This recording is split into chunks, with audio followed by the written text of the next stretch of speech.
Good evening, everybody, and welcome to another edition of 108 Stitches Baseball Talk. And yes, they are back. It is baseball season. And since Ron Renzy, wearing the old Marlins attire in orange, threw that thing called a changeup at me, I'm going to go out there and utilize that and maximize it to the max. So, with that said, folks, I want to welcome you to another edition of 108 Stitches Baseball Talk special broadcast tonight. We welcome Joe Littman to the broadcast. Ron and Joe are known for their participation in the South Florida Tribune podcast, but not tonight. And a guy who's a regular on 108 Stitches Baseball Talk is Rick Curti. Welcome back, Rick. Hey, Scott. Hey, guys. How are you? Doing all right. Well, guess what? Miami Marlins have opening day on Thursday, so we're going to talk about baseball and the history of the Miami Marlins. And let me tell you, this is a history with the Marlins that dates far back than most people realize beyond the Major League Baseball aspect of it. I can tell you right now a great, proud history that I'm really happy to talk about is a fellow by the name of Sonny Hirsch. And now I know that for you local guys, Ron and especially Joe Littman, Sonny Hirsch used to be the general manager of the Miami Marlins when they played at the old Miami Stadium. And for those people in Southern Florida who want to know more about Sonny Hirsch, consider the fact that he's a voice of the Miami Hurricanes as well, and he did official scorekeeping for the Florida Marlins. So, let's talk about the good old days, Joe. What are some of your thoughts about Sonny Hirsch? Well, I don't really remember Sonny Hirsch from the Marlins. To me, when you say Sonny Hirsch, it's the Hurricane broadcast. Until you told me earlier today that he had anything to do with the Marlins, I wouldn't have known that. But I do remember him fondly for the Hurricane, being the voice of the Hurricanes. Well, just so people realize how important he is with the Marlins, he has a plaque in the Marlins Park press box, and those people that have ever been in that press box will realize that Sonny Hirsch is a byproduct of what the Marlins are all about. And he also has a street named after him as well down by the Orange Bowl. So, people realize in Southern Florida that he's an iconic broadcaster in these parts. And, he represented baseball. I can tell you lots of great stories I had with Sonny when I would go down to the Miami Stadium. And obviously, we know that isn't an area that you really particularly care to go way back in the day, but he did. And the Baltimore Orioles obviously, will train there for a while. And of course, then there was a Class A Florida State League, and then the Baltimore Orioles would eventually come to Fort Lauderdale. But some of my best recollections of Sonny Hirsch is when he used to come to Fort Lauderdale all the time, and I was covering the Fort Lauderdale Yankees. And we could talk for hours and hours and hours about baseball. In fact, one of my fondest memories, and we had a lot of them, was we had a doubleheader, and we know that the rain dominates an awful lot. We had a doubleheader with the Fort Lauderdale Yankees and Miami Marlins that went into 2 or 3 o'clock in the morning is what it did. And by then, all the people that were feeding us food were gone, but it was a long night. But Sonny and I just shot the breeze. It was just unbelievable, But he's the reason, in my opinion, that the Miami Marlins are who they are.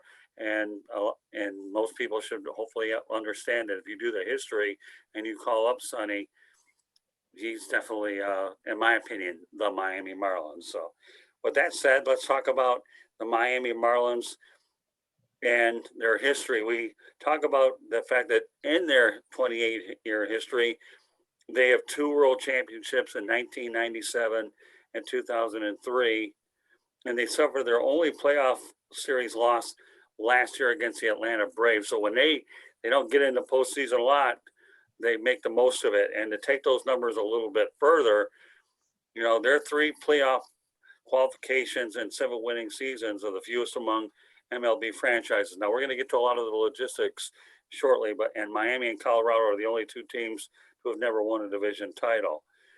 So, Joe and Ron, I know we were talking earlier that they've lost an awful lot of games, but when you look at this organization in general, okay, what stands out in your mind, Joe? Well, a couple things. One, it's a roller coaster being a Marlins fan. I mean, back in '97. I mean, they came onto the scene, and within 5 years, they won a world championship. But but before the ink was dry on the pennants, as they were selling the memorabilia, I remember shopping for the memorabilia and hearing that they were doing a fire sale of all the players, and and that's pretty much been my impression of the history is they've never had a lot of money to put together teams, so they would they would capitalize on their young players while they were good and they were cheap, and then as soon as they would get to the point where they were going to get their payday, like Miguel Cabrera, they'd ship them off somewhere else where they were going to get paid, and they would start over again, which as a fan was kind of frustrating because you never got to really see players stick together and play together for a long time. I think if you look at the best 20 players in Marlins history, none of them were with this team for more than 5 or 6 years. You don't see guys stick around for 10, 15 years. Not they don't stick around. You don't see the organization have a history of letting them stick around for that long. So it makes it kind of hard to follow them because you're constantly having to be reintroduced to a new team every few years.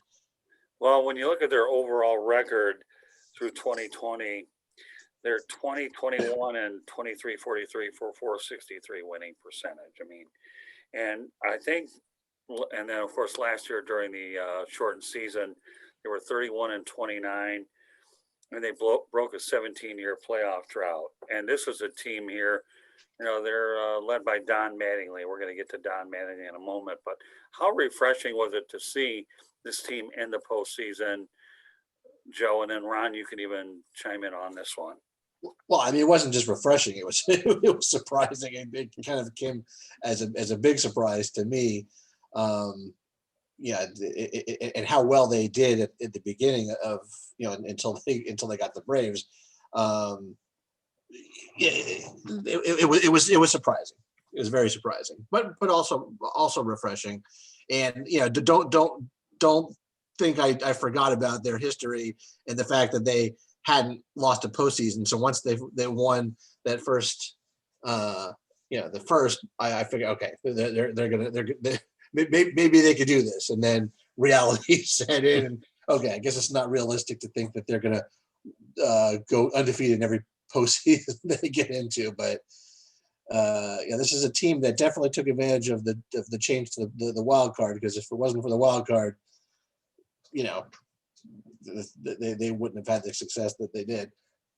Well, mind you, the only time they've ever made it in the playoffs is through the wild card. That's what I'm saying. So if it wasn't for the wild card, we wouldn't be be looking at them with 2 championships. Yet amazingly enough, when you think about the history of all these teams, this organization does have 2 world championships, and how many even have 1 or even 2 in their longer history is Renzy. Yeah.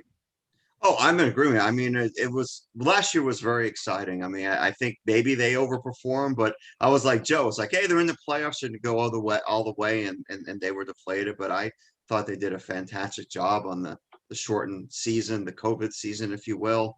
Like Joe said, it was up and down. I remember when the Marlins first were announced, we were getting a team. It was really exciting to have a major league team. I mean, grew up watching the Braves. The Braves were the geographically closest team, and everyone had their favorite. I just followed them. But when the Marlins came out, I mean, you think at one point it was just the Miami Dolphins, and then the Miami Heat, and then the Florida Marlins and the Florida Panthers. It kind of exploded. So it's exciting. There's up and downs, but with Derek Jeter and Don Mattingly, there seems to be something there. I'm real excited to hear from the experts, from Rick and Scott, how you see the 2021 season for them, because I'm excited about it. I mean, opening day is a couple days away, and it's exciting. So I'm kind of see if they can kind of sustain what they had last year. If they're a playoff team, I hope they're a playoff team, but I'm going to defer to you guys on that. Well, let's talk about 2020 for a moment. The Miami Marlins were the first ones that had a COVID outbreak. And if you can only imagine what those media availabilities were like, and I got to talk about my incredible technological skills here, okay, or lack thereof. they're the reasons I actually learned how to do pretty efficiently on Zoom anyway, because I had enough practice with these calls where I was actually becoming good at it. And their PR people were so patient with me. God, appreciate every one of them helping me get through the growing pains. But when you think about what they had to go through with the COVID-19, they're the first ones that had the outbreak to begin with. And they're the ones that talked about throwing balls inside of socks and doing all kinds of off the wall activity in their hotel rooms. Then the St. Louis Cardinals would proceed to have an outbreak, and then everybody got stuck with the whole thing. But, I mean, the team finished 31-29 last year. They got in the playoffs, they got a taste of it. And when you look at the fact that this spring they were 14-5, normally I don't put a lot of stock, Rick Curti, into spring trainings. But for some crazy reason, I'm going to do it this time because they've had some roster turnover this year from where they are before, but some of the constants where you have a lot of veteran players blending in with the younger players. A few that stand out are Corey Dickerson. They picked up Starling Marte, who Don Mattingly thinks the world of. Jesus Aguilar, formerly of the Milwaukee Brewers, had a revival of sorts. And Miggy Rojas, who played for Don Mattingly in LA. So, and I know there's a lot of players on here that I'm not probably going to address right now, but they've got a good combination of younger players along with veterans. I mean, I know one of their top prospects, Jazz Chisholm, won the second base job. And I know that even with all these fire sales that a lot of people have spoken about with the Marlins in the past, they've made some good baseball trades and turned them into good prospects, Rick. Yeah, I know the Marlins had a really good season last year. That's why Manley got manager of the year. I said early in the last year that I said Manley would probably get the manager of the year for the way he handled the COVID situation, because they did have massive outbreak, and then he found out they were partying and all that stuff, and he, instead of letting it get out of control, he rallied the troop together, and they went to the playoffs. And what's so funny about this organization is they haven't been to the playoffs a lot, but they have 2 World Series rings.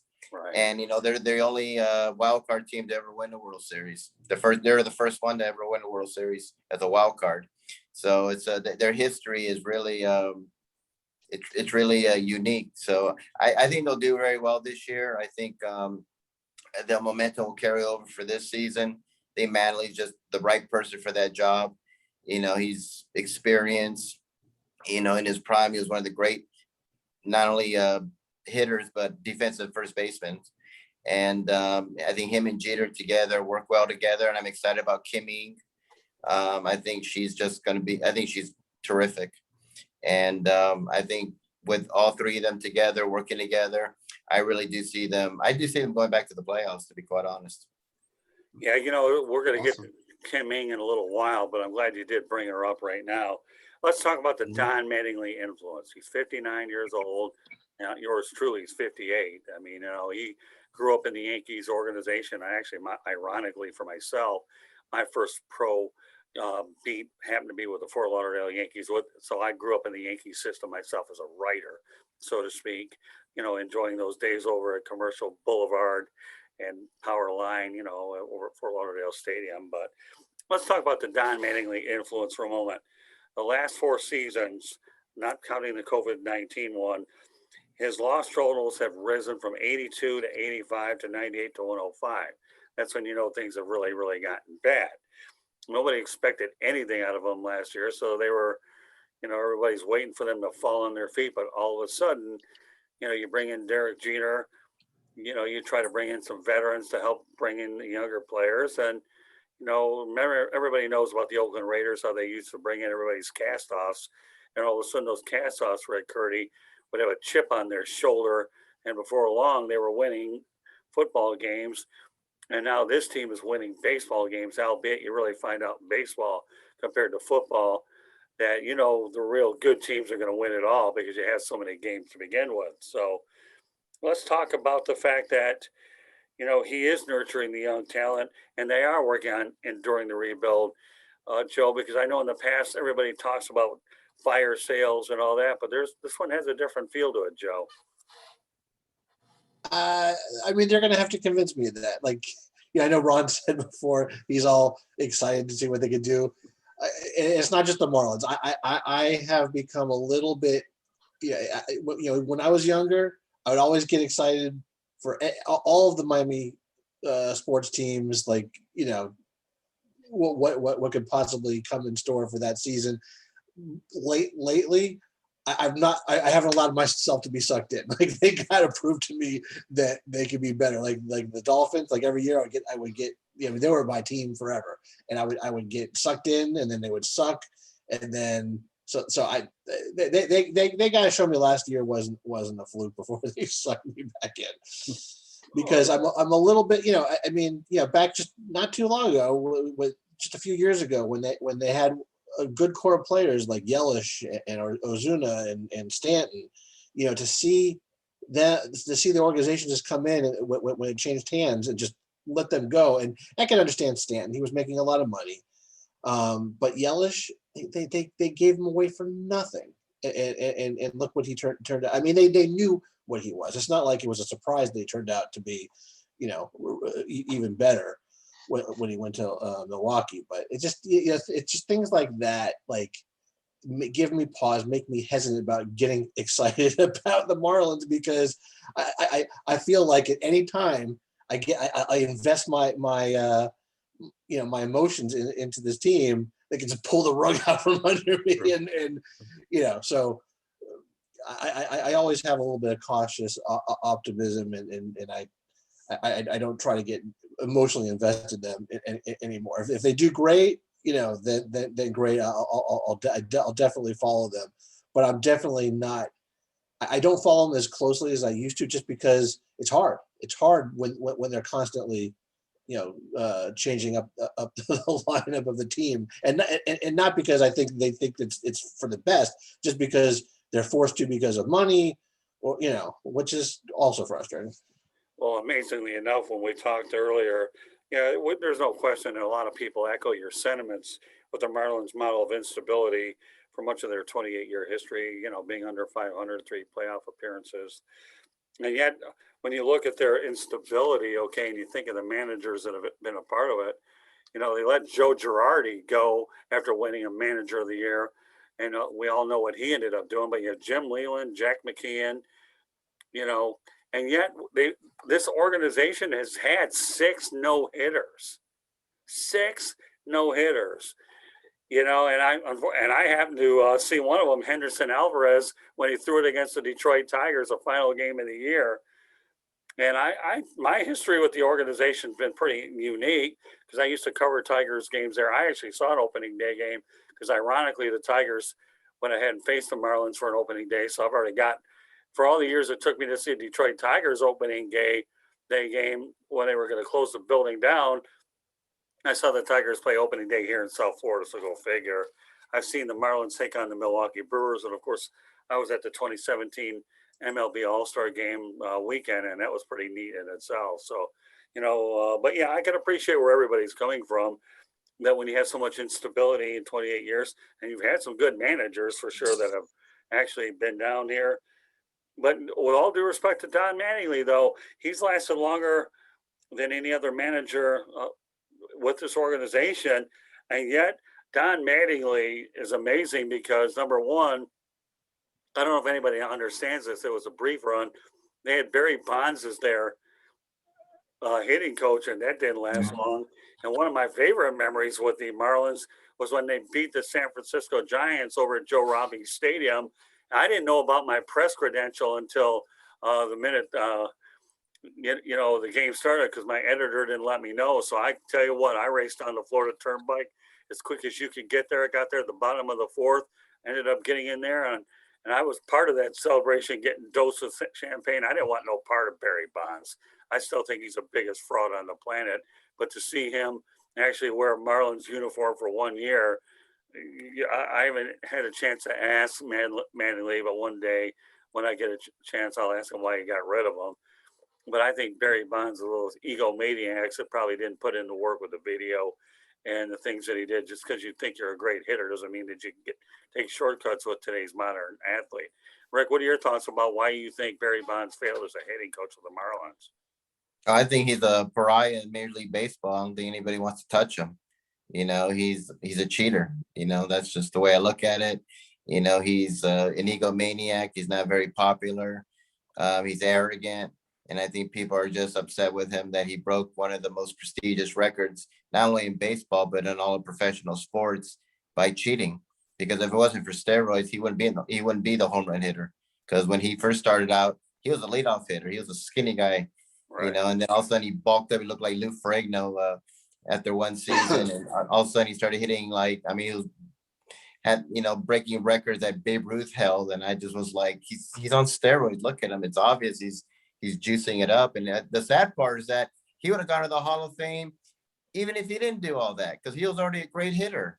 Right. But he got so jealous of McGuire, he got so jealous of Sosa during their home run hitting contest, and that's why he started juicing it up. And then all the attention was on him, and then it was just sad to see it because I knew he was cheating. Everybody knew he was cheating. And when they said that he's the first guy to do this since Babe Ruth and the first to do this since Hack Wilson or first one to do this since 1880 something, you're like, he's cheating. So when people say that, everybody did it, it's not true. Not everyone cheated in baseball. And he's the master cheater in all this. So I'm glad they got rid of him. I hated to see him back in baseball. I'm glad Don Manley got rid of him. Yeah, well, again, he's only revered in one place, and that's San Francisco with the Giants. Otherwise, I still don't think he's going to get in the Hall of Fame. I really don't. You I mean, want? he has quite and I can tell you right now, the Veterans Committee or whatever, the new era, they're not going to put him in either. I know a lot of guys that are part of the Baseball Writers Association of America, and right now the sentiment isn't very good there. But again, a lot of this goes back to what you're saying, Joe. There has been no continuity with this team and all in terms of the turnover. They're always rebuilding. They're selling their high price players, and it's pretty hard to be able to develop a following when you don't have continuity of over 5 or 10 years. I remember that when you talk about, having a small payroll, well, yeah, I mean, you can only make so much out of what you have and hoping that guys have career years. And then all of a sudden, can they duplicate that and sustain that over a period of time? Yeah. And we talk about trading Christian Yelich, Miguel Cabrera, Giancarlo Stanton. Did anybody realize that Dontrell Willis was at throw-in for the Detroit Tigers when they got Miguel Cabrera, the throw-in, because the Marlins weren't going to pay him, and Dontrell Willis flamed out in Detroit. They gave him every opportunity to get it figured out. But when you have Miguel Cabrera, you deal with it anyways, because Tim Leland tried as hard as he could to get Willis straightened out and wasn't able to do it. So. Yeah, I think Dontrell was already having struggles before that trade even happened. But I mean, it's not.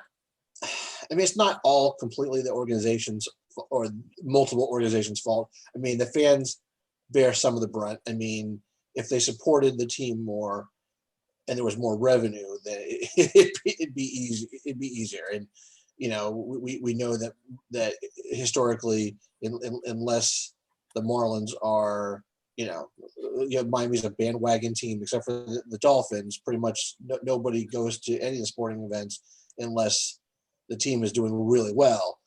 And even then, I mean, yet Hurricanes for years that were winning championships every year, and they can only fill half of the stadium for some games.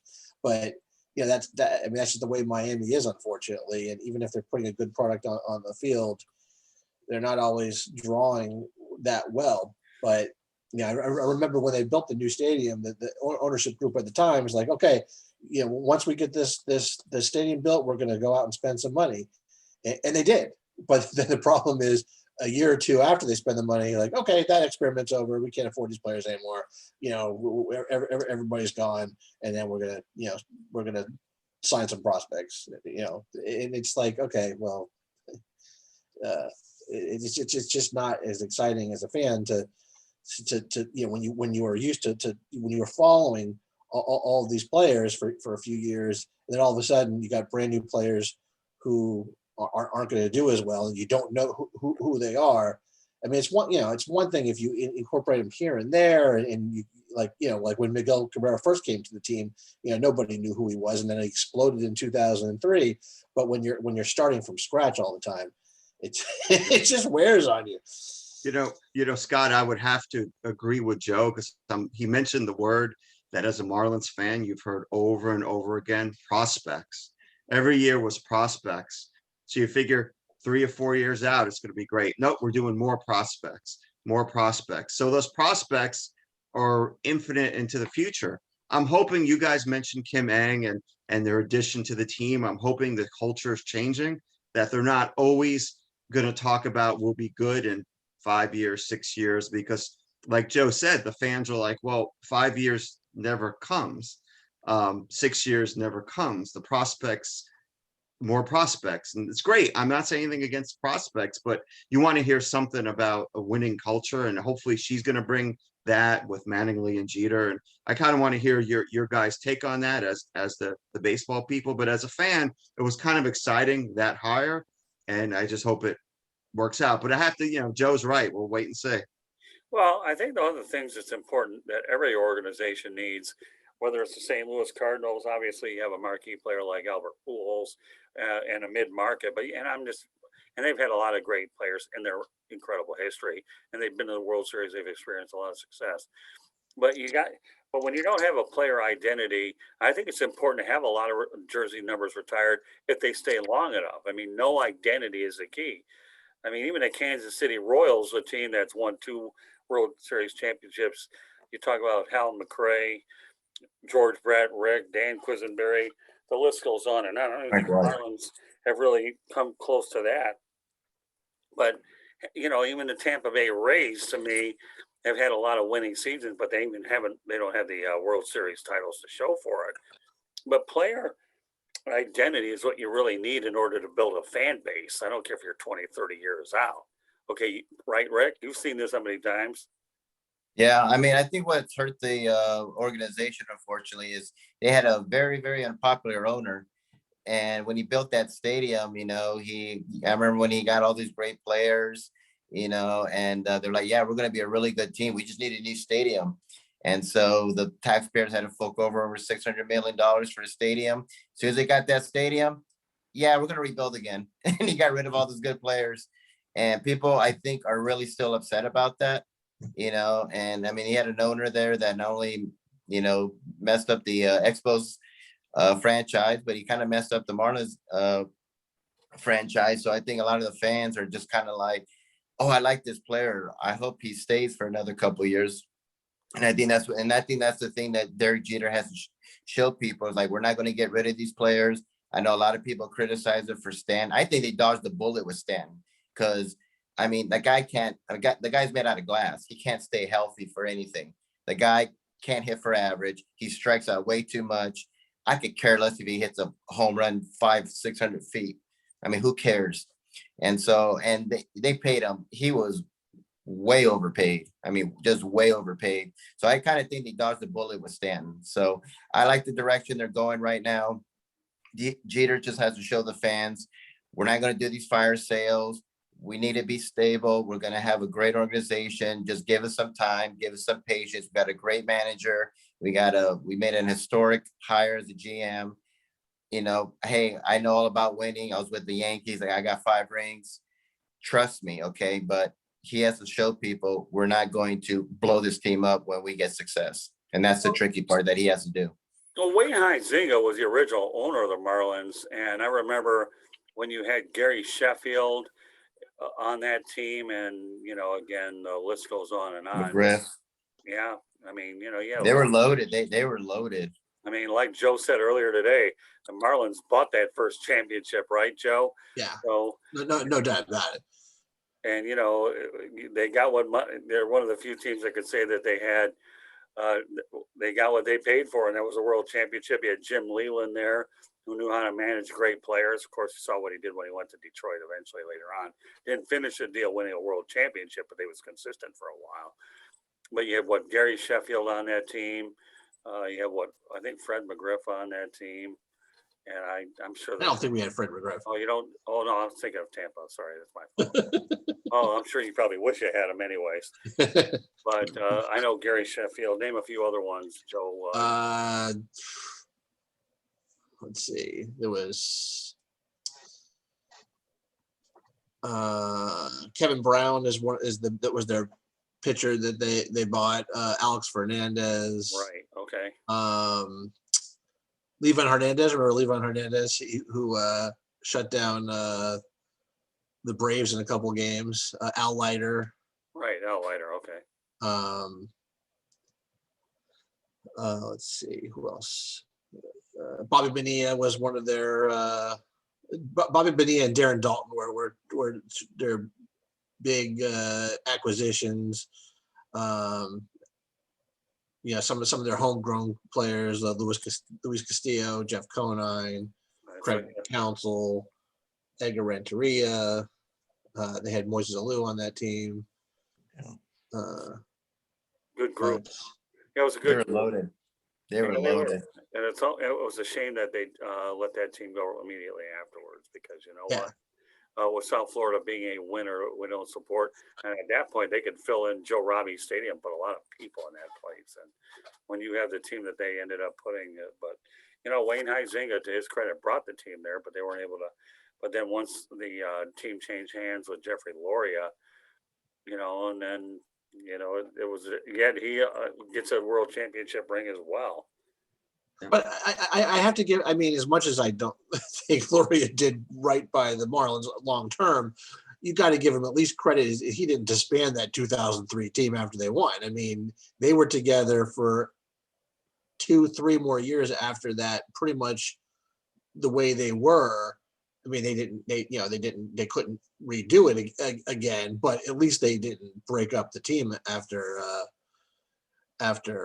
Right. 2003. The Yeah. thing is they got guys like Miguel Cabrera who emerged, and their plan was basically, okay, we'll play Miguel Cabrera as long as he's cheap under his initial rookie contract, but as soon as he gets a payday, goodbye, because we're not going to be the ones that pay you.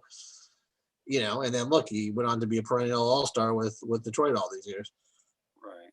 Yeah, I mean, again, with all due respect to that 2003 team, Jack McKeon did a really good job with it as well. So he was known for being Trader Jack. Not like you haven't had your fair share of good managers. I think the only one that really could have done well if he would have kept his mouth shut was Ozzie Guillen. Oh, Oh yeah. God. You talk Jeez. about the debacle down in, what do they call it, Little Havana? Is that Yeah. the area? When you support That's- Castro, yeah. not a good idea. Yeah, Not Miami. You could No. probably do it anywhere else, but not there. yeah. Yeah. And you call a reporter a derogatory gay slur. That's also not a good idea. So Yeah. he was just a hothead. And I hope I was surprised that the White Sox were looking into him as a manager. I said, gosh, I hope not. I mean, the man is just a ticking time bomb. Yeah, yet I always viewed Ozzie Guillen as the Latin version of Billy Martin. So I don't know where you guys want to go with this. I know Ron's not going anywhere with it. Joe, maybe not, but Rick and I probably could, right? I mean, No, Ron's not going anywhere. no, that one. That's for Yeah, it baseball. didn't work out. I mean, I understand why they did it, but like you said, as a hothead, said things You that mean- were just not going to fly. So they He's had more to, like the had to Bobby move on. Knight. To me, he's more like the Bobby Knight of baseball. There you go. He's just always angry and always being nasty to the reporters and very arrogant. And it's just like, just shut up. And then he went away like Bobby Knight, very controversial. But follow up with what Joe was saying, I think there was a sigh of, was it a cheer or sigh of relief when Jeffrey Loria sold the team? I don't know, but South Florida was happy. Yeah, but I mean, honestly, it's not like things have changed all that much. I mean, when Jeter's group came in, I thought, okay, cool, like things maybe will change. But then once I can't get over the Yelich thing. I mean, I agree with Rick on Stanton. He made a ton of money, and that I could understand getting rid of him. I could never understand the Yelich. Yelich didn't make that much money. Like there was no reason to trade him for nothing. They traded him for nothing. I mean, that's the kind of kid that you want to build around, not just dump. So I'll never understand that. And it made me wonder at the time whether the new leadership with Jeter was really going to be better. But hey, look, I'm willing to give him a chance. I'm not going to get sucked in. Like I said, I'm not going to get sucked in. I'm not going to invest my emotions, but I'll be happy to be proved wrong. And if they put together a winning team that can stay together and, compete year after year. Well, amazingly enough, to expound upon what Rick was talking about, Jeter, to be able to get the New York Yankees to take Stanton off his hand, that was a pretty big coup in its own self, right, Rick? Because let's face Yeah. it, he knew that they had the bankroll to do it. And, whatever you could get for him, at least to take the money off the books. And it was going to take more than Giancarlo Stanton just to go ahead and put bodies in that place. Yeah. Yeah. They got the money. There's no salary cap in baseball. Right. Yankees are loaded. They got their own network. And people want to play in New York, Broadway and all that stuff. And, I'm not really surprised that Stan's not really doing that well. He's, like I said, he's like Dave Kingman. He hits a whole bunch of bombs. He can't hit for average. He can't play defense. He's got like 50 home runs, but like 78 RBI. So they're all solo home runs. Right. And he strikes out way, way, way too much. I wouldn't have, like I said, I was surprised the Marlins gave him all that money. But, when you get a new owner, the first thing they do is a lot of them, they just dump everything because they're like, we're starting from scratch. We're going to do this again. So I really can't fault Jeter for doing a fire sale, because that's usually what happens with new owners. They just get rid of everything. They want to start fresh. And, and you just got to give them time. I think they're in the right step right now.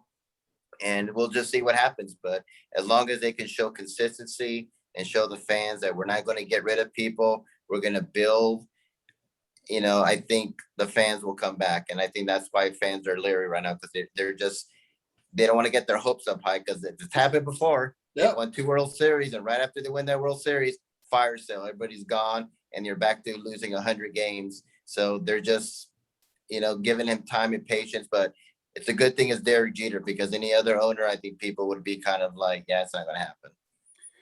Well, Derek Jeter, to me, when you talk about franchise icons that are trying to have impacts on their old teams or new teams, for example, Steve Yzerman took on the Red Wings situation, and I think in no time he will get the Red Wings situation straightened out, because he built the Tampa Bay Lightning into what it's turned out to be.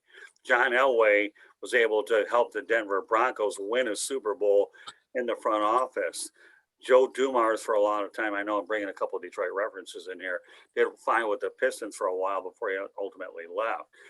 But now Derek Jeter, to me, I believe he's on house money, because you're talking about a man who came from the Yankees farm system and ended up not being traded away like many of the Yankees did back in the 80s and 90s. One guy that I remember, Rex Hudler, who I got to know when he was in Fort Lauderdale, ripped George Steinbrenner for trading away good players. And Rex went on to have a pretty good career. But so Derek Jeter, like Don Mattingly, they're both byproducts, okay, of a good farm system.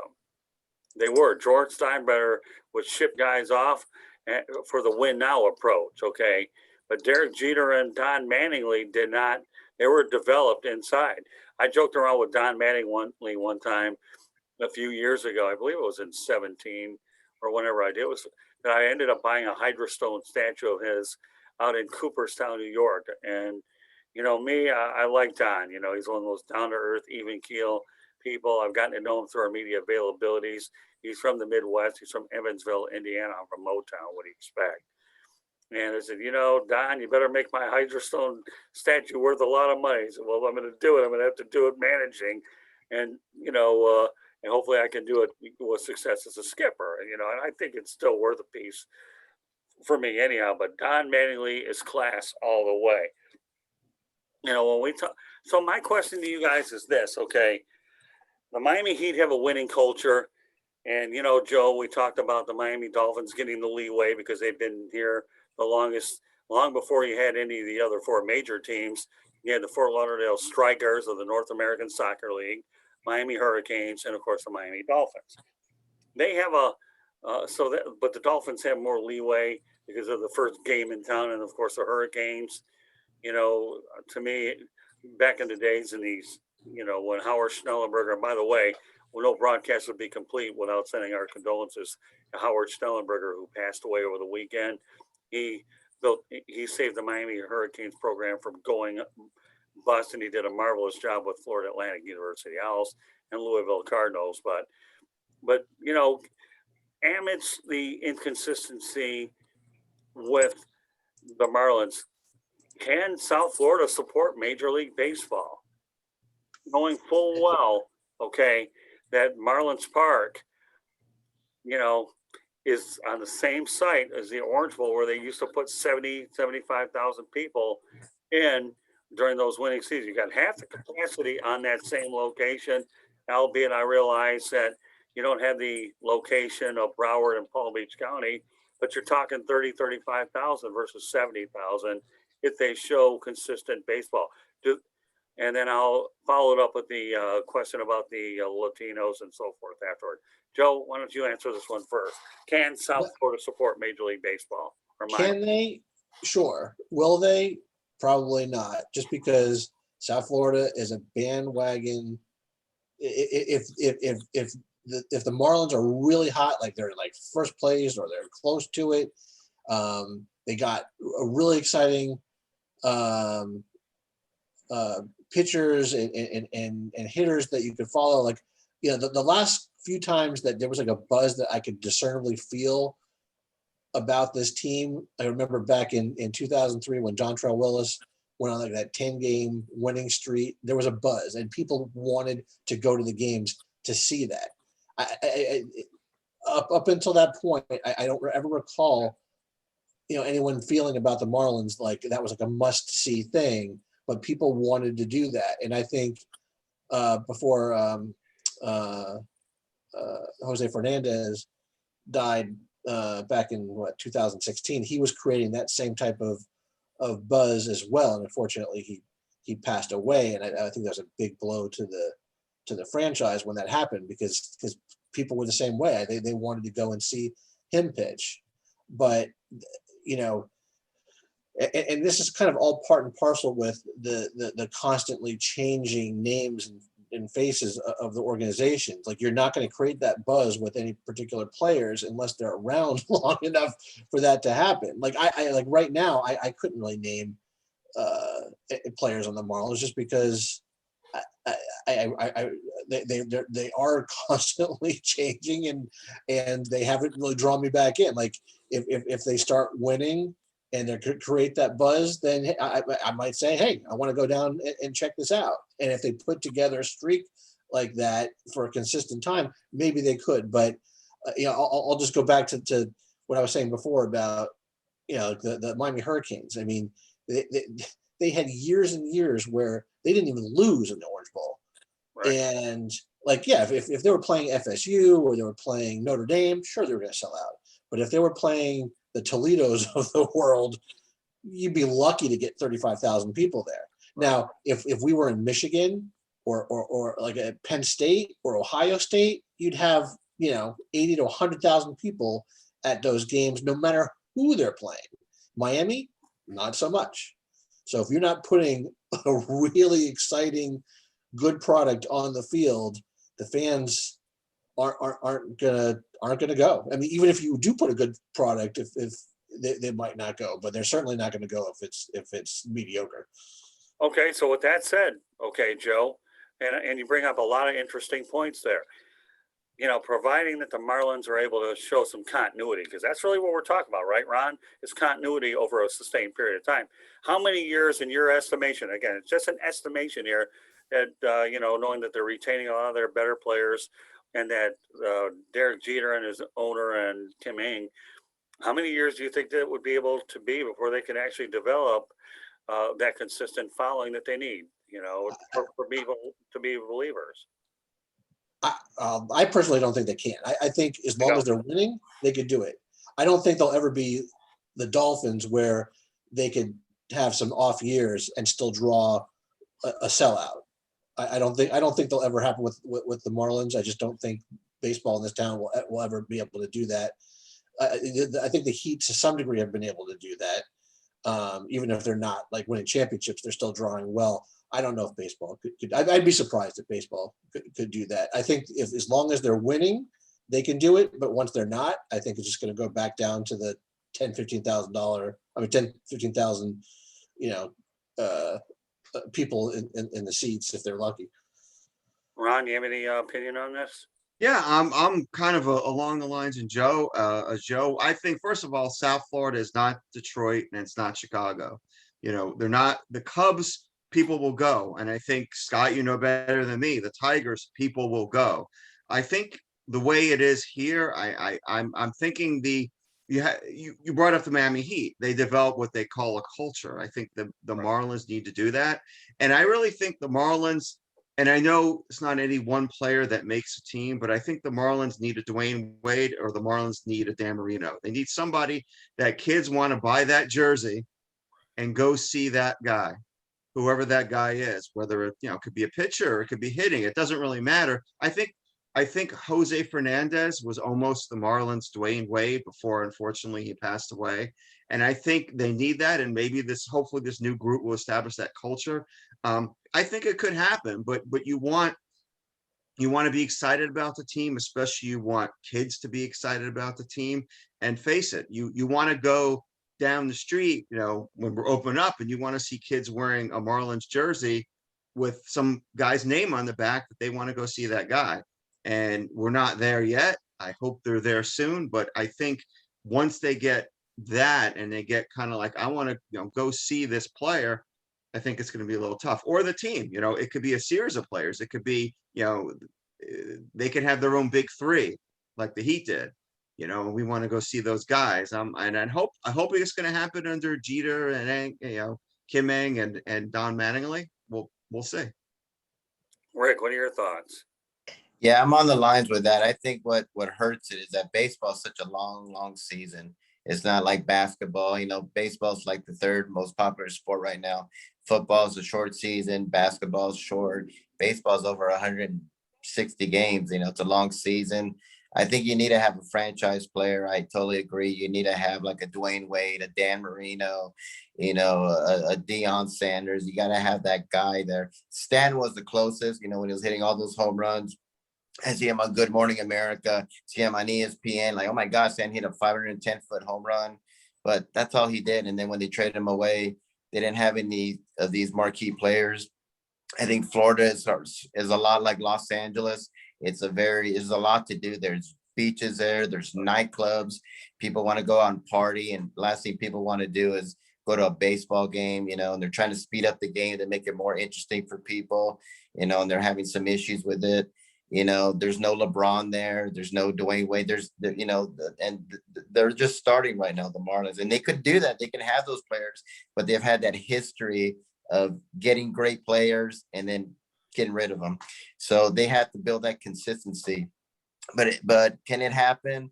It's going to take some time, but they really need a big blockbuster guy that can make the headlines. And if they don't have that, then it's going to be very difficult for them. But can it happen? Sure, it can happen. But will it? I don't know. We'll see. Yeah, when you talk about warm weather climates per se, we talked about Southern California, the LA area, and of course Miami. Of course, we all know it. It's a bandwagon area, and you have 4 major sports, and you also have Arizona too, where you have the Diamondbacks out there. So anytime you're dealing with warm weather climates and you have more activities to do, then certainly you have some logistical challenges. Where unlike a lot of the cooler climates, where sports is what they live for. Therefore, you don't mind spending that extra entertainment dollar that you can't go out to a nightclub and do what you've got to do. But yeah, there's no question that you have some logistical challenges. But let's talk about the fact that Derek Jeter himself, they have a beautiful ballpark. There's no question about that. They have the garages there. I don't know what they've developed there. But let's talk about the local area per se, okay? Can they generate enough interest in the Latin community around there to put enough bodies in there? I don't know enough about that area down in Dade County. The Coconut Groves, is that what they call it? I don't know. Coral Gables, and I don't know whether that and Dade County itself, where you can bring enough people to, because I know that was their idea, wasn't that, Joe, when they put that stadium down there, that you were looking to appeal to that particular market? Well, I mean, I can tell you just demographically, the downtown area, like the Brickell area, I mean, there's been a renaissance right around that area. So there's plenty of people that live downtown. It used to be, back when I was a kid, you worked downtown and that's it. You cleared out at night and there was no activity anywhere in that area. Now it's completely changed. Now that, but unfortunately, and this is another thing that makes me shake my head about Miami, that stadium should have been in Bicentennial Park or the park that's open where they have all the concerts. That should have been like a waterfront park overlooking the bay. Instead, they put the Miami Heat in an enclosed arena on the water. I'll never understand why they did that. Having those windows in the outfield overlooking the bay and they could open it up, that made sense. But putting it on the Orange Bowl site, I just never understood that. I mean, it's not far away from downtown, but if it could have been downtown where all the people in Brickell could have just like taken the people mover over to the game, I think that would have made more sense. But having said that, I don't know if that crowd that lives downtown are going to be the type of people that go to the games or not. I know there would have been a ton of people from Broward and Palm Beach that probably would have, Right. if it was located more centrally somewhere in Broward. But I don't see too many people from Palm Beach driving down there, and probably a lot, including myself. I used to go to games all the time when it was at the old Joe Robbie Stadium, but I haven't been to a Marlins game. It's too much of a headache to go down there for me, living up in Northwest Broward. Yeah, I mean, So, I like I don't get down to Miami very often because I'm a Broward guy myself. But although with my occupation, I'm going to have to go there, obviously, because that's a part of what we do. But where the Miami Heat put their stadium, wasn't that by the Bayside area, if yeah. that serves me correctly? It's right. It's right on the water. You could Mickey Harrison could drive his yacht up to it if he wants to, which just never made any sense to me because it's enclosed arena. You can't. There's no view. You can't see from the arena onto the water. It just never made any sense to me why they would put. Well, the Miami Heat. You don't feel that the Miami Heat did any justice by putting it over there? Well, what also, I mean, eventually. The Heat should have been playing in Broward at the BB&T Center, and this is another thing that the city of Miami did that is frustrating, because back when the Heat wanted them to build a stadium, they said no, we're not going to build you a stadium, and then all of a sudden, when the Panthers were getting the BB&T Center built for them in Broward, and they were faced with losing the Heat to leave Miami to go to Broward, all of a sudden they're like, oh, we'll build a stadium now. So now we have two major arenas in a city that really only needs to have one because Miami initially wouldn't step up, and then they did. And then when they did, they put it in a place that makes absolutely no sense. I mean, that stadium should be on the water, kind of like, the ones out in California, like Pac Bell. I don't know if it's all called Pac Bell, but, out in San Francisco, where you see the people in the kayaks going for the home run. I mean, that would be amazing, but no, they decided to put on the Orange Bowl site in the middle of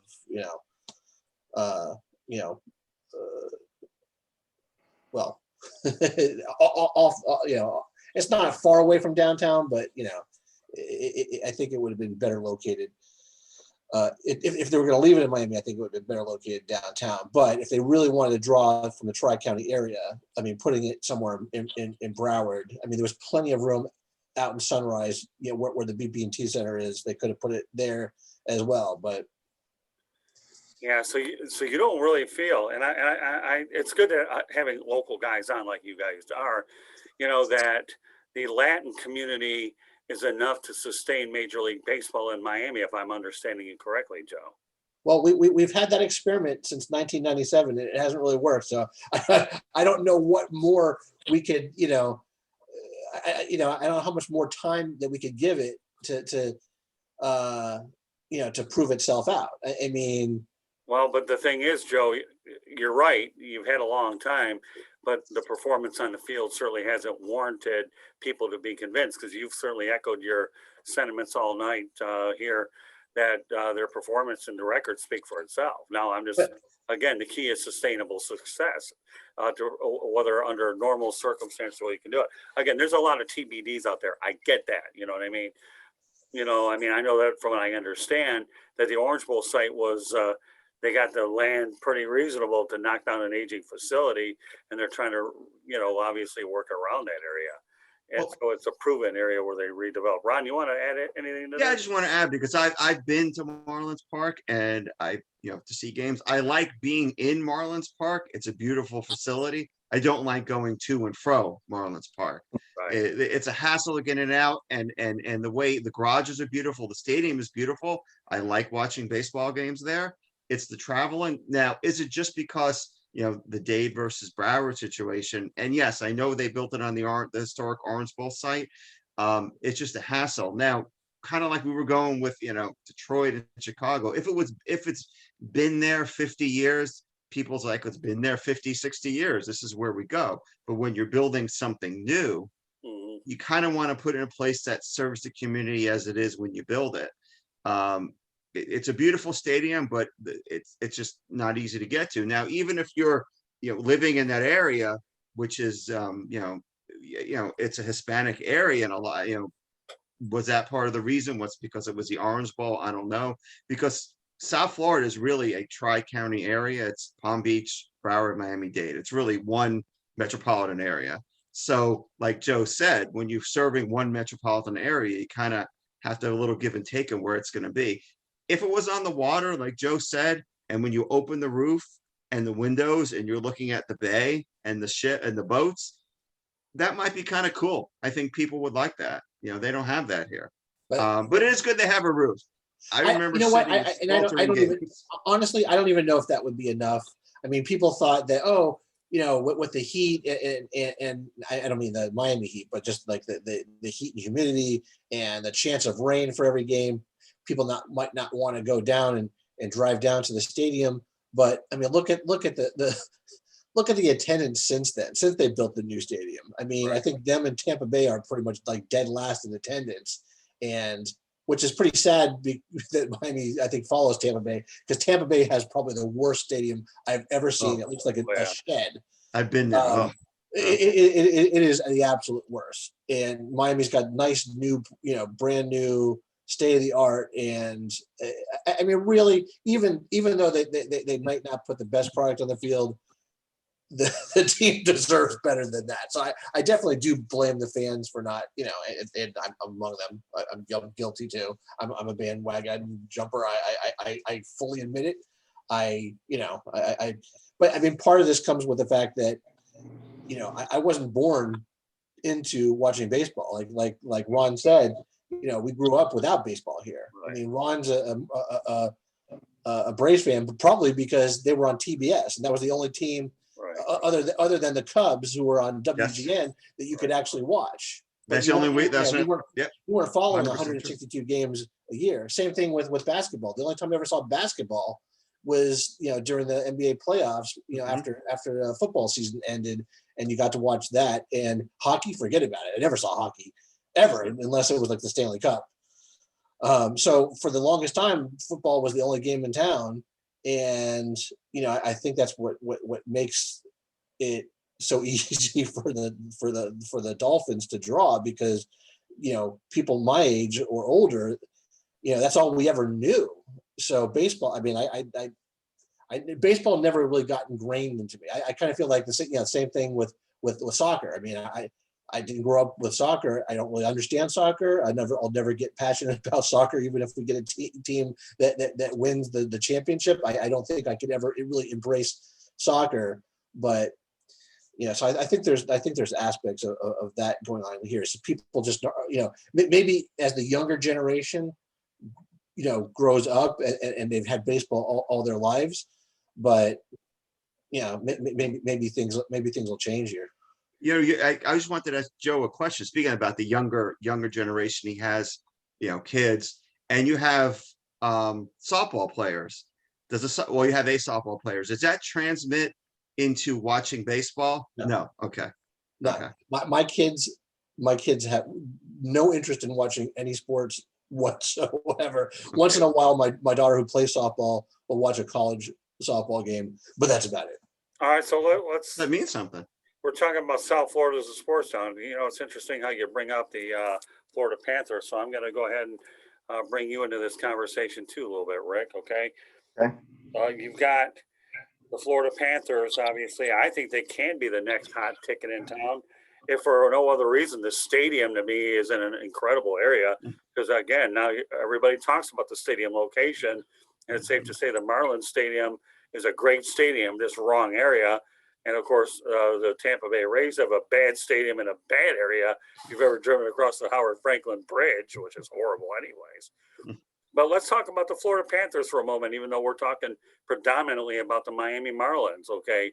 Do you think the Florida Panthers could be a hot ticket as time goes on if they're able to have any stadiums, a sustained success? Knowing the stadium is great from my standpoint, to get to the BB&T Center from my front door is all of 17 minutes.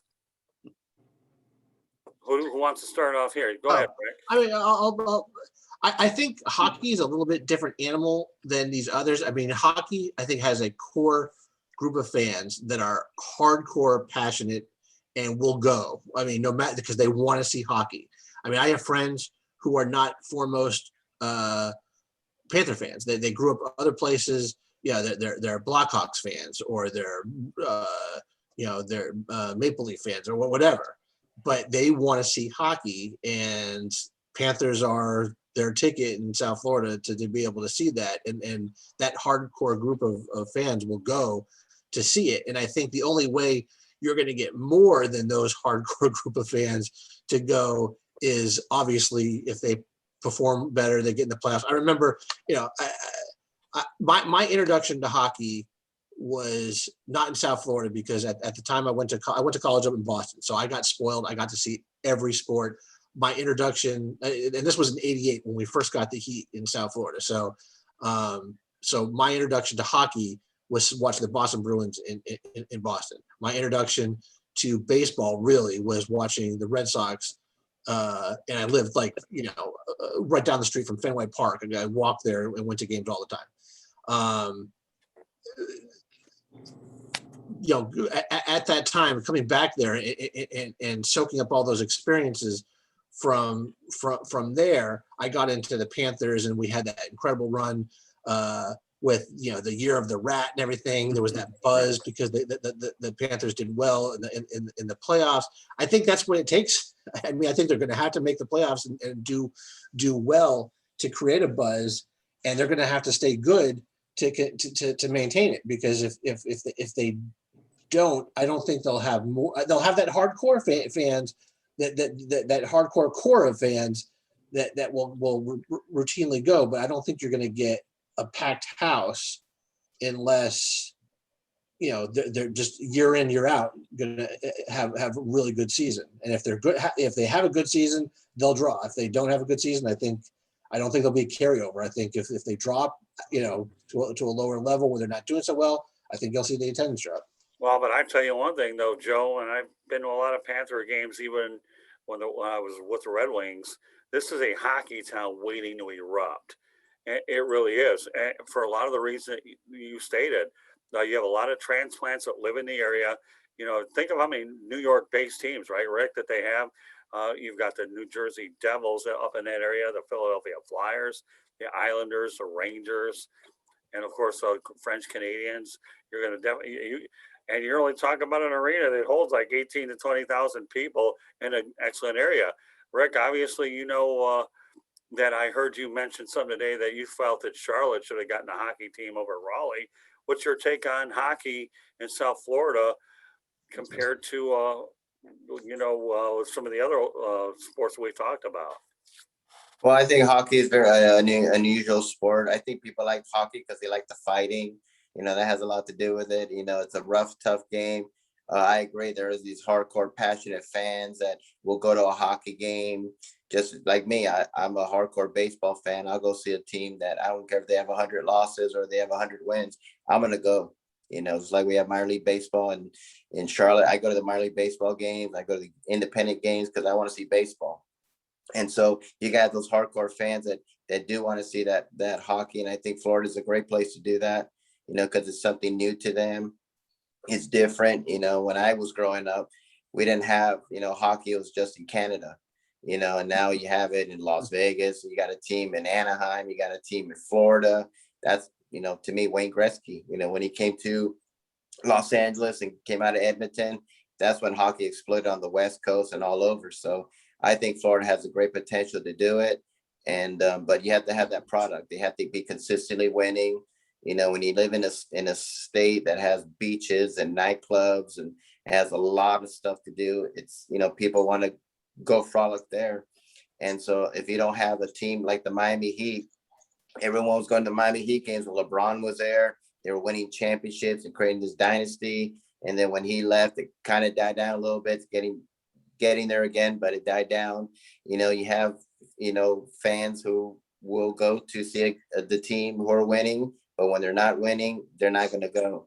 And that's how Florida is. Charlotte's kind of the same way. We're new to sports. We haven't had the Panthers very long. The Panthers are in the Super Bowl and did great. People loved them. And then when they weren't doing good, not so much. We have a lot of transplants. So it's kind of similar situation we're dealing with here as well. So, but I can see it happening in Florida. Yeah, I think the one intangible factor that we're looking at with the Miami Heat is you got Pat Riley running the show, and obviously he brings a tremendous amount of success with his days with the Lakers and so forth. And if Derek Jeter can put together that model as much as he possibly can, then I think you have a really good opportunity to see them. But they've got to do it over a period of time. Again, the Panthers have a lot going for them. The location, of course, certainly will help, and the transplants. But the Miami Marlins, to me, we'll talk about Derek Jeter, okay, and get into more details. Joe, what are your thoughts about Derek Jeter per se? For me, the jury's out. If Okay. he's got to prove to me that he's going to be different than the prior ownership groups and put a team on the field that's going to be good, but also going to stick around. And obviously they have to be good to care if they stick around, but only time is going to tell with that. And I do have to put some of the onus on the fans that they have to support. If they put a good product on the field, and the fans then have to commit to support them. If they don't, then then South Florida doesn't deserve a baseball team. It's just as simple as that. It's got to be a two-way street. It can't be, the team putting a great product on the field and then having 10,000 people in attendance at games. I mean, that's just not a sustainable model. And I mean, could it happen? I think it could, but I guess the time will tell if the ownership and the fans can work together to keep a really good team together for more than just a couple of years. Well, there's no question, and Rick alluded to this a little bit earlier, that the Marlins made a home run hire in Kim Ng. She has incredible qualifications with Major League Baseball, the Dodgers, and so forth. So, and of course, she's a pioneer, a woman general manager. And when it's all said and done, it doesn't matter whether you have a woman or a man, if she knows her business real well, like I know Kim does. And I know the one thing in Zoom meetings that I've been a part of with Kim is she does emphasize player development. I know that when spring training's over with, she'll probably make her rounds around the various minor league teams that you have there. So player development is the key. And I definitely believe that Kim Ng and Derek Jeter and Don Mattingly collectively is a threesome with solid ownership. Certainly give this area some optimism, which they haven't had with Jeffrey Loria and Wayne Huizinga down the road. Again, sustainable success are the key words. So Ron, what are your thoughts about Kim Ng? I mean, and Derek Jeter. I think the King Ang hire was a really great hire. I mean, I know she has a great reputation with the Dodgers and then with Major League Baseball. I think it's good. It's historic. There's no doubt about that. I mean, it's a historic hire and got a good general manager. So I'm kind of excited about the direction they're going to go in. And I think that group seems to be working well together. And Joe said to use a corporate word, synergy, hopefully they get the synergy and get the fans involved, and the team does its part and the fan does its part. I mean, I know we're talking about the dynasties around Major League Baseball and or the teams, but there are a lot of other cities that are very similar to South Florida. And Rick was saying Charlotte's probably gonna be the same way, where it's not the Cubs, it's not the Tigers, where we're going to the game. They want to have a good product on the field. But if you have a good product, you got to expect the fans to go and attend the games. And I think it could happen. And I'm hopeful it's going to happen. And I think this year is kind of telling, because let's see if they can continue the momentum from last year. They can continue the momentum from last year and be a solid team. It's going to be good for the fans and good for the community. Excellent points, Ron. You really do. They have a great nucleus of young pitchers. I know Sixto Sanchez, and there is one guy that they're talking about, and there's a lot of other guys I'm not going to mention here, because I'm just talking about the whole idea of this broadcast is about South Florida supporting Major League Baseball. We know that the Marlins, with their history, while the majority of it, one loss has been down, somehow, some way, they have a couple championships and they have some historical moments connected to the whole thing. But when you talk about Don Mattingly, Rick, and obviously the baseball guy that you are and I am, you think that Don Mattingly belongs in the Baseball Hall of Fame? I love Don Mattingly. He's a great man, great manager. In his prime, he was one of the best players, but unfortunately, back problems hurt his career. As much as I would love to say it, I would say no, he's not to be in the Hall of Fame. I think that the injuries have overwhelmingly hurt his career. He would have been one of the greatest of all time, probably would have won a Triple Crown, and during the mid 80s, he was one of the best baseball players, not only hitting wise, but one of the best defensive first basemen ever. And then unfortunately he retired, and that's when the Yankees went on their run. I think if he won a couple of championships and stayed there, possibly, but with the injuries and no World Series, unfortunately, I would have to say no. Yeah, Thing. You make a good case, because Kirby Puckett had comparable stats with Don Mattingly, but he has a couple World Series championships to show for it. But for whatever it's worth, I'll look at the numbers of Don Mattingly: lifetime 307 hitter, 2,153 hits, home runs 222. 1099 for the RBIs, 6-time All-Star, and 9-time Gold Glove. So are his numbers comparable to what some of the other ones are? Yeah, the X factor is the World Championships for sure. So, as we talk about the history of baseball in Miami, Rick, you were kind enough to point out Satchel Paige. So why don't you give everybody a little history lesson where Satchel Paige fits into the historical perspective of baseball in the Miami area? Well, a lot of people just think of the Marlins as, oh yeah, they became a franchise. They haven't been around that long. Actually, they've been around for a very long time. They were actually a AAA franchise in the International League from 1956 to 1960. They were the AAA affiliate of the Phillies from 56 to 58, and also the Orioles from 1959 to 1960. And Satchel Paige actually pitched for them. He was 50 years old when he pitched with them.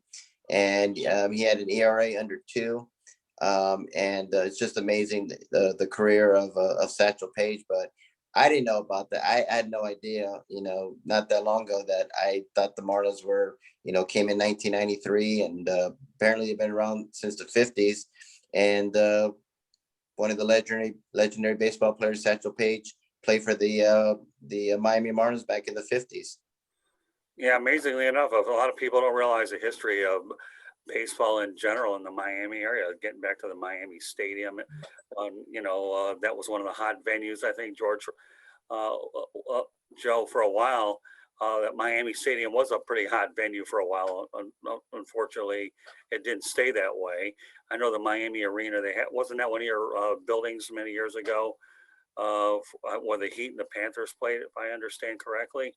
Yeah, well, the old Miami Arena that was built in '88 when the Heat first came to town in Overtown, the Marlins and the Panthers both played there until they both wanted new stadiums built, and then and that's when they went their own separate ways because Broward decided they were going to build a stadium for the Panthers in Broward, and Miami said, "Oh crap, we better build something here, or we're going to lose the Heat to Broward."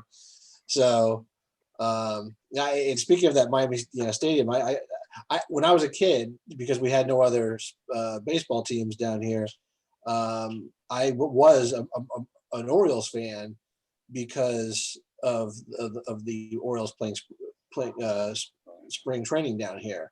It was partially that, and every one of my other friends who were baseball fans were Yankees fans, and I was always the contrarian. Like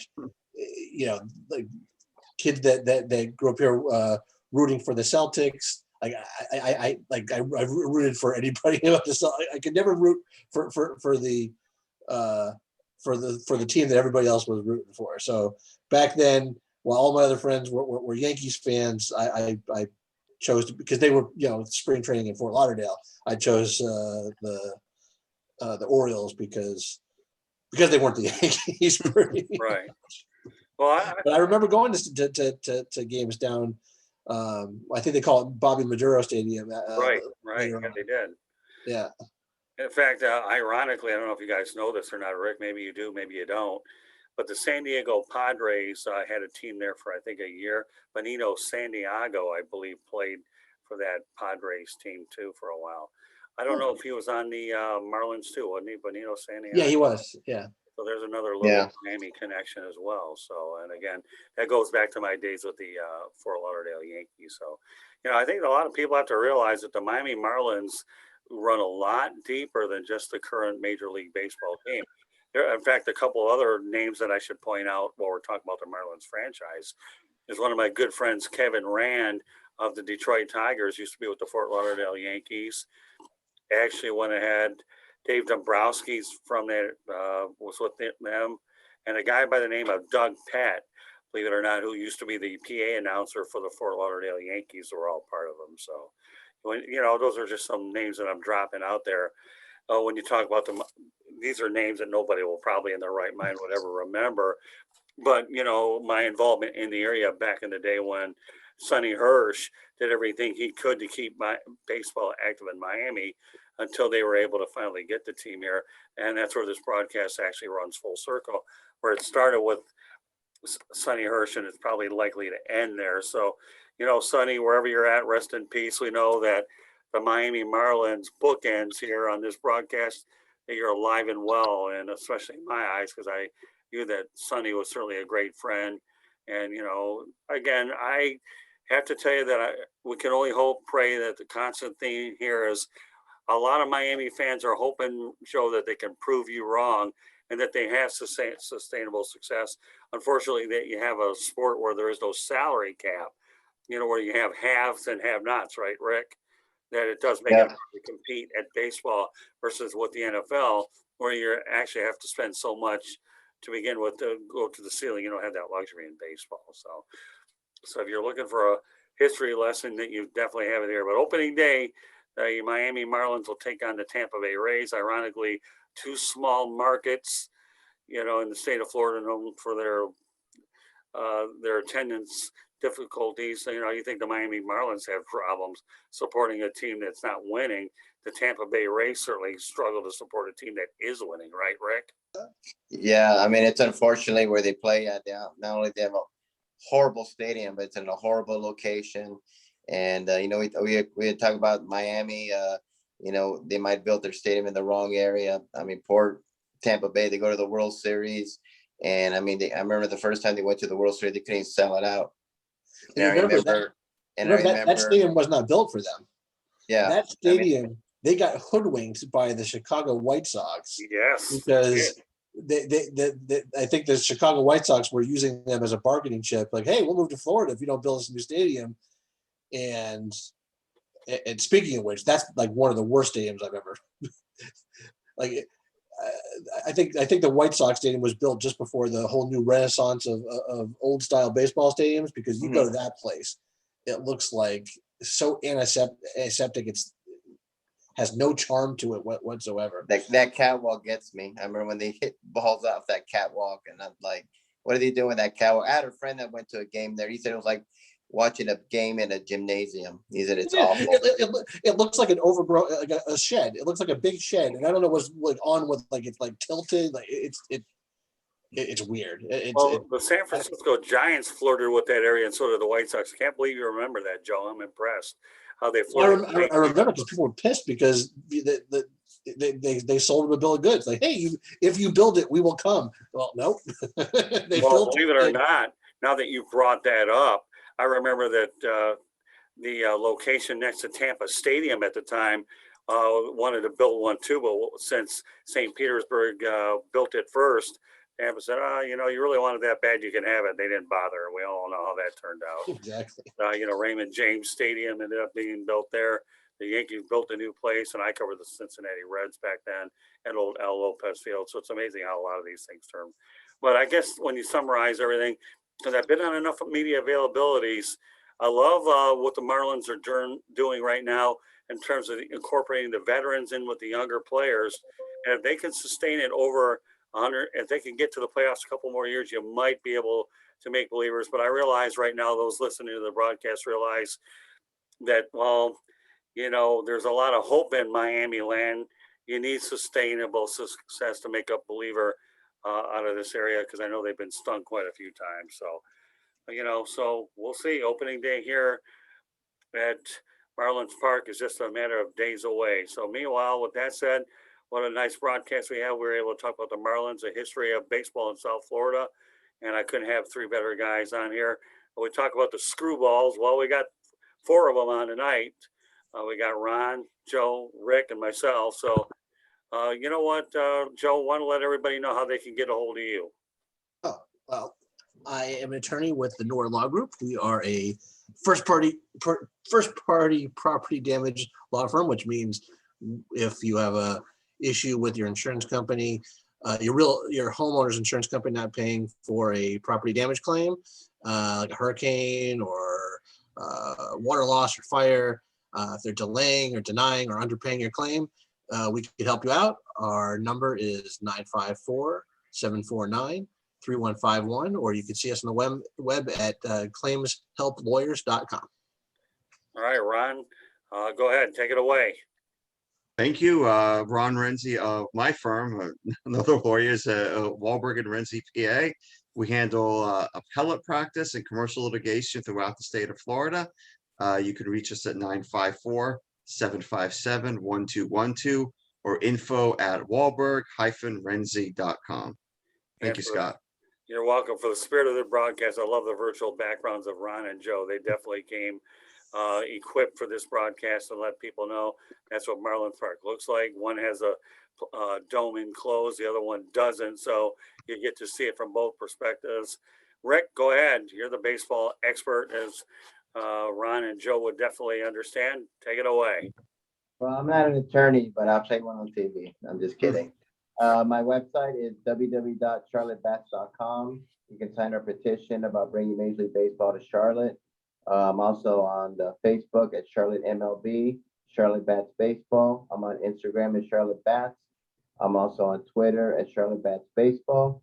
And I'm also on LinkedIn under Rick Curti. And if you have any comments or questions or want to get involved, our email address is cltbatsbaseball@gmail.com. That's cltbatsbaseball@gmail.com. All right, and once again, folks, you're listening to 108 Stitches Baseball Talk. My name is Scott Morganroth, Motor City Madmouth. Glad to be joined tonight by Joe Littman, Ron Renzy, and of course Rick Curti, who's been a regular on the broadcast. I know one of the new twists that we're going to have for this show here is I will be bringing in Scott Kornberg, who is the represents the Jacksonville Jumbo Shrimp. Why am I going to be bringing him on there? We're going to want to have farm reports from the AAA affiliate and the Marlins. So, some different angles that we're going to be doing it this year. We want to try to gear this toward the Miami Marlins. The PR department's great, giving me whatever accessibility I need, and I'm looking forward to getting some games this year. Obviously it's part of what I do anyways. and I intend to get down there as often as I possibly can. So, while we do baseball broadcasts, the focus on 2021 will be to generate some interest in the Miami Marlins. With that said, okay, I am the owner of the South Florida Tribune. We are a multimedia platform. We do a lot of the written content as well as the broadcast. On social media, you can get a hold of us on Twitter at Tribune South. It's at Tribune South. You can reach me on Instagram, South Florida Tribune. You can like the South Florida Tribune page as well. And we encourage you to go ahead and subscribe to the South Florida Tribune YouTube channel. That's where you'll find a lot of our broadcasts on there as well. Rick Curti does a wonderful job helping us promote all of our content on social media. And we can't thank Rick enough for his constant dedication to what we're doing. You want to get a hold of me via email, southfloridatribune@gmail.com gets it done. And you can reach me on LinkedIn, Scott Morganroth. Feel free to send me a request to connect. I'll be more than happy to bring on. So, guys, really enjoyed this broadcast. I'm glad that we spent a lot of time. It's a very thorough broadcast, as I knew that it would be. But when we're talking about the history of what the better part of 50, 60 years, right, Rick, of baseball in the South Florida area, that's why I had no problem spending a little bit more time going into more details, just hoping that our listeners will get something out of it, because there's a lot of history to play with in this area that most people realize. So beyond the old Turner broadcast and WGN and WTBS, it's a total different animal now for sure. But meanwhile, on behalf of all of us screwballs, and tonight there are 4 of them, us, okay, and no, I'm not talking about Fred McGriff, okay, who is a Tampa Bay Ray, okay, although I tell you, I still think that Fred McGriff does belong in the Hall of Fame, but that'll be for another broadcast, right, Rick? There you go, you're agreeing with me. Definitely. How he's not in the Hall of Fame is mind-boggling to me. Yeah, a lot of things are, but at any rate, on behalf of Joe Littman, Ron Renzy, Rick Curti, my name is Scott Morganroth, the Motor City Madmouth. Thank you for joining us on this edition of 108 Stitches Baseball Talk, and we will catch you the next time. Joe Littman and Ron Renzy will spend a lot of time with me on the South Florida Tribune podcast, and we're going to be relaunching that again, our broadcast soon. So, and Rick, he's Mr. Versatile. He goes every place. So, meanwhile, thanks again for joining us, everybody, and have yourself a great night. Rick, before we say one thing here, give everybody the COVID message. Well, out there, things are improving, but we still got to wear masks and we still got to social distance. And please get your vaccine. I just scheduled for my vaccine. I'm getting my first one on April 10th, and I'm getting my second one on May 1st. Please get vaccinated. This thing is serious. We haven't seen anything like this since the 1918 Spanish flu. And it's crazy what's going on, but we're getting there. The light's at the end of the tunnel. We've got to hold on a little longer. But please get vaccinated when you can, and wear masks, social distance, and just use common sense.